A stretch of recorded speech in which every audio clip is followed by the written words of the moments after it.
باللہ من الشیطان الرجیم بسم اللہ الرحمن الرحیم کا سور ہے جی مکی صورت ہے اور وہی سمان آیات 8 آیات ہے جی اس صورت کے اندر اللہ رب العالمین نے چند باتوں کو بیان فرمایا ہے اور ان میں سے پہلی بات یہ ہے کہ مال کی کثرت کا حرص جو ہے یہ جو ہے وہ مسلمان کے لیے مال کی کثرت کا حرص صحیح نہیں ہے جی اور خاص کر ایسا مال کی کثرت جس کے اوپر فخر ہو دکھلاوا ہو اور غرور و تکبر کے اعتبار سے مال کو جمع کیا جائے تو وہ پسندیدہ نہیں ہے جی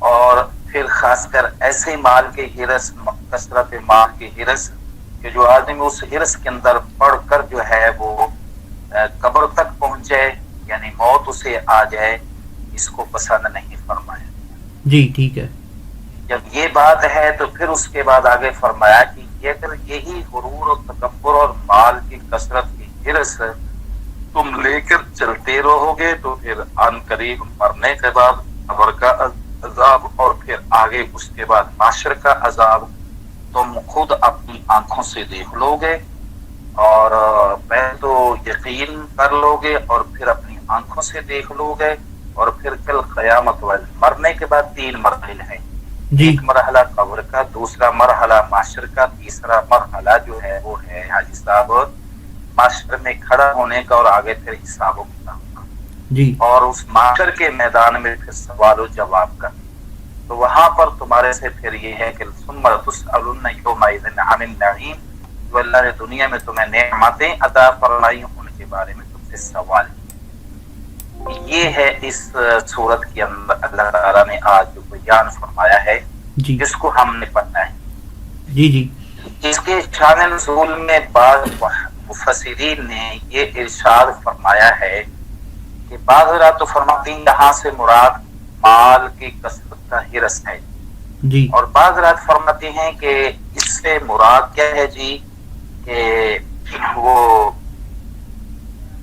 قبیلے انصار کے 2 قبیلے جو ہے وہ آپس میں کیا ہے فخر کرنے لگے جی اس بات کی افراد پر یعنی افرادی قوت پر افراد کی کثرت پر اور ان کے یعنی کمال جو ان کے کارنامے تھے ان کے اوپر تو اس کے اوپر جو ہے نا یہ سبق الہاکم التکاثر نازل ہوئی کیا مطلب نظرت فی قبیلتین من قبائل انصار فی بنی حارثہ و بنی الحارث جی یعنی یہ الہاکم التکاثر کا نزول ہوا ہے انصار کے 2 قبیلے ایک بنی حارثہ اور ایک بنی حارث کی کیا ہے وجہ سے تو وہ کیا ہے قالت احدہما فیکم مثل فلان ابن فلان ایک نے کہا کہ ہمارے اندر فلاں آدمی ہے فلاں ہمارا جناب شاعر تھا شجاع تھا بہادر تھا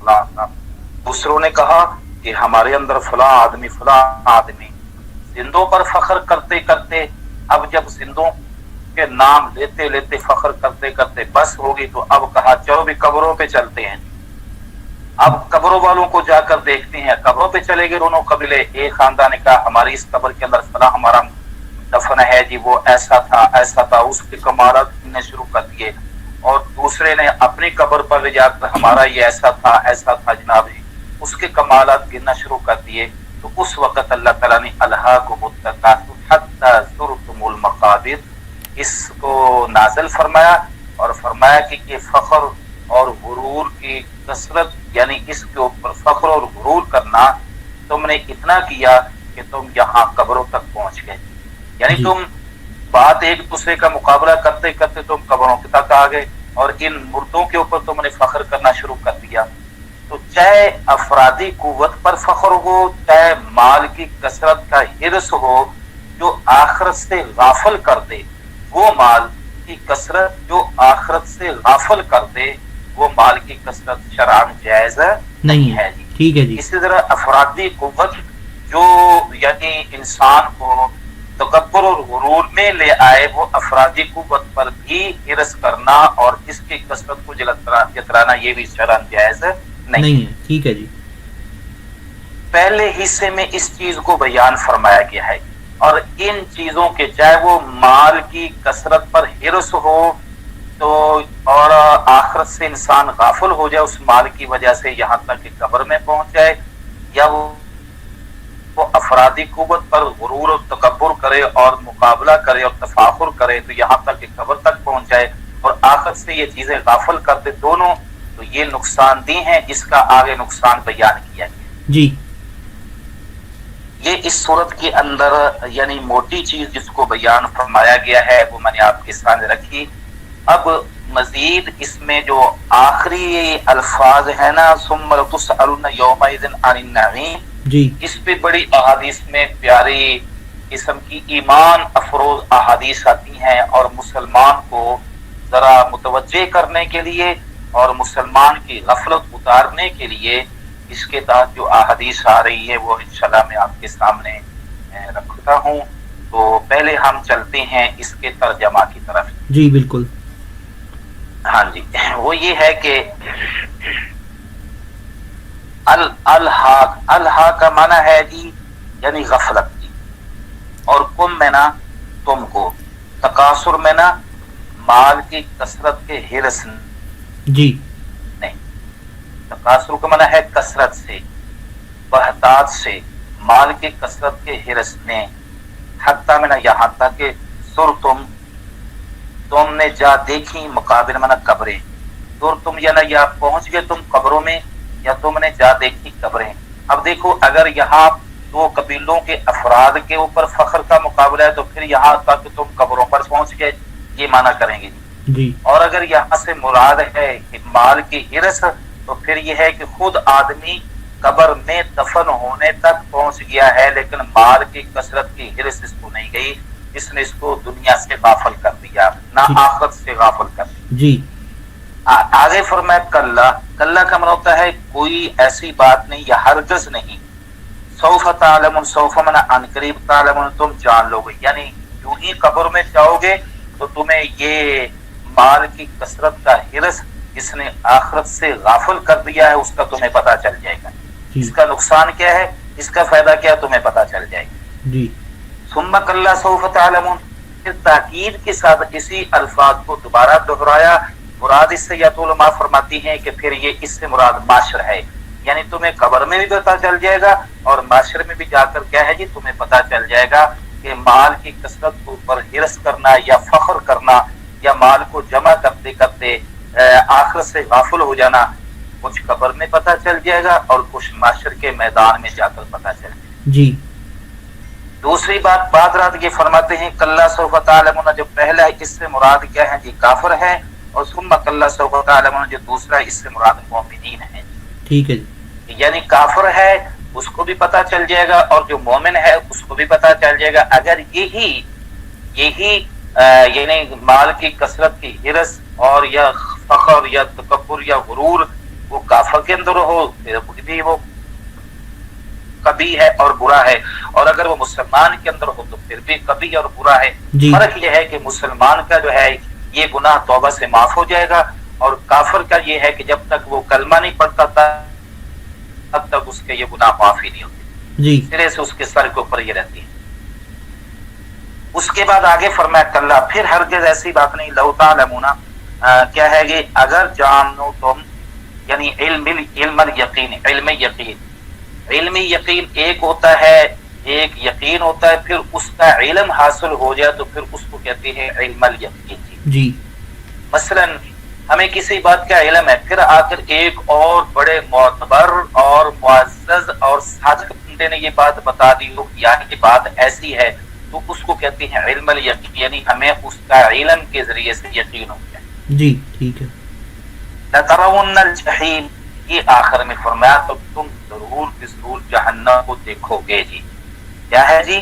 تم بے شک تم کو دیکھنا ہے دوزخ، یعنی جہنم تک تم نے جانا ہے، اگر یہ کفار کے بارے میں ہے جی۔ جی